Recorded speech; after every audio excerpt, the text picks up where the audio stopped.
I don't believe men were created to be pawns in someone else's game. I believe we were created to be steward kings.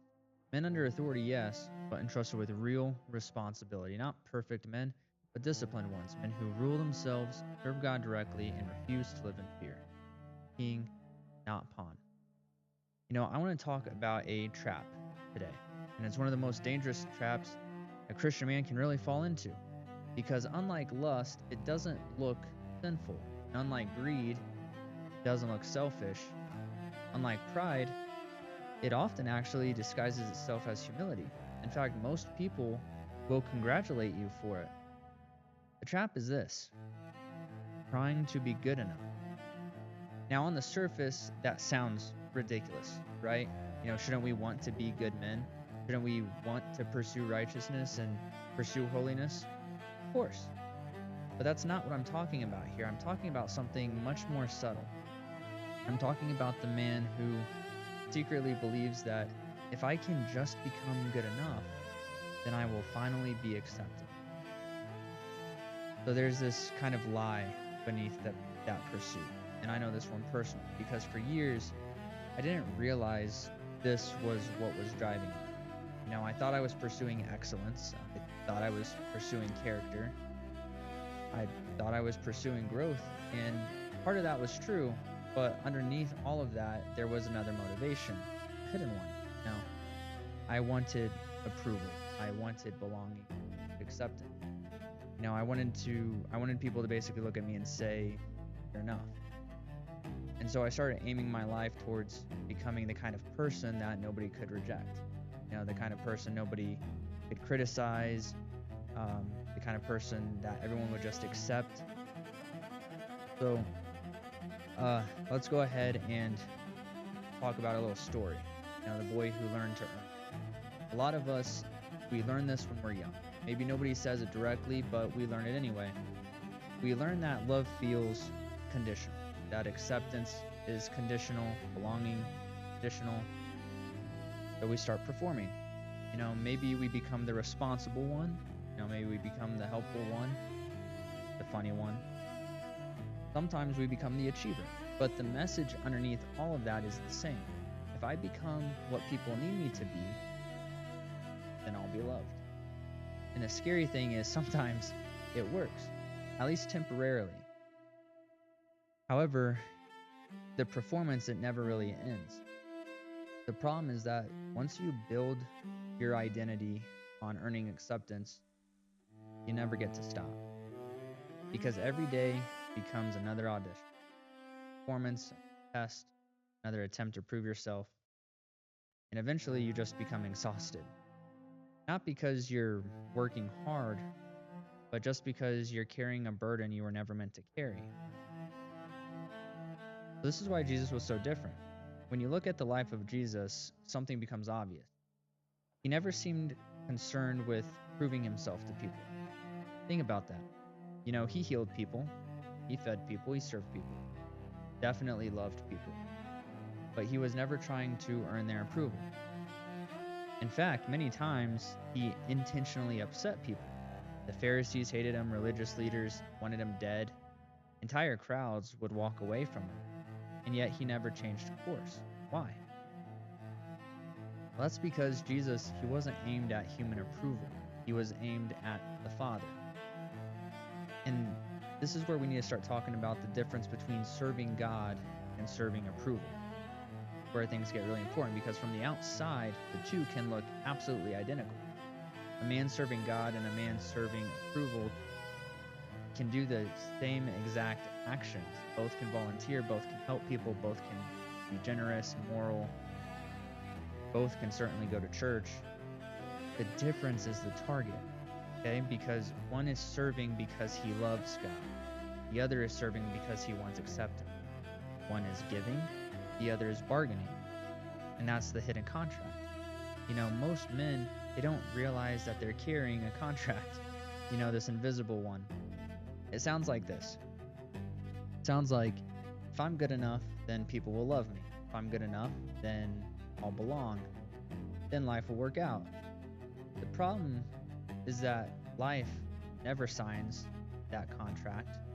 People will still disappoint you. People will still misunderstand you. People will still reject you. And when they do, resentment starts growing. But why does resentment appear?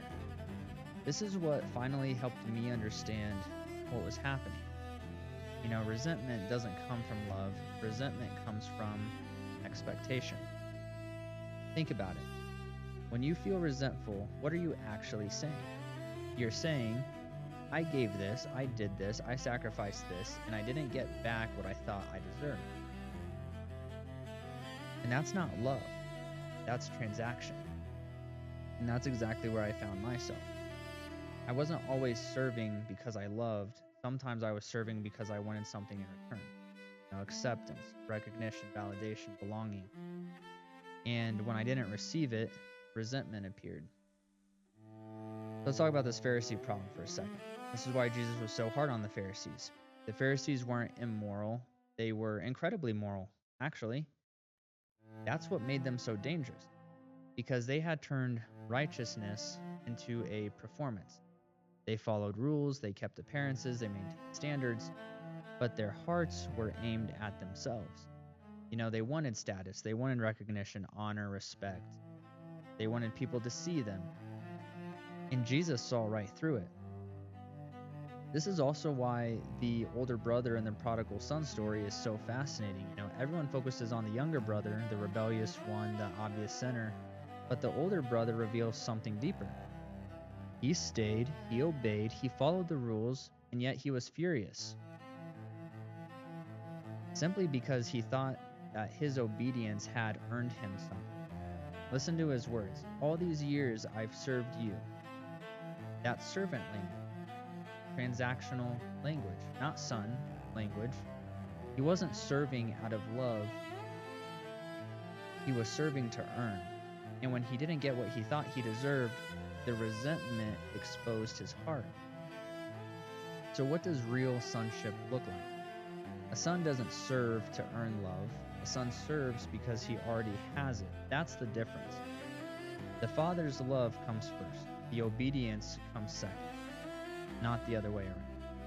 Most men have it backwards, unfortunately. We spend years trying to earn what God has already offered freely. So, what's the target you were never meant to aim at? This is where it all comes back to hamartia, missing the mark. Because many Christian men aren't aiming at lust or money or fame, they're aiming at approval, and they call it righteousness. And that's what makes it so dangerous, because it looks holy, but it's still aimed at the wrong target. And this is the freedom that Jesus offered. Okay, so just imagine how freeing this is going to feel. Imagine waking up tomorrow and no longer needing to prove yourself. No longer needing everyone to approve. No longer needing every person to understand you. No longer reading every relationship, or no longer needing every relationship to validate you. Not because you've become hard, not because you've become cold, but simply because you finally accepted that your identity comes from the Father and not from the crowd. This is the question that reveals everything. When you do good, let me ask you, why are you doing it? When you serve, why are you serving?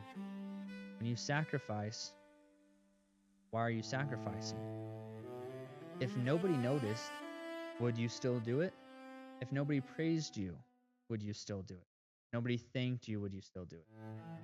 Your answers to these questions reveal your target.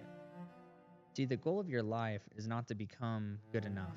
The goal of your life is to bear the image of God. Those are not the same. One is about earning acceptance. The other is about reflecting the Father. One creates exhaustion, the other creates freedom. One produces resentment, the other produces love. Stop aiming at approval. Stop aiming at acceptance. Stop aiming at being good enough.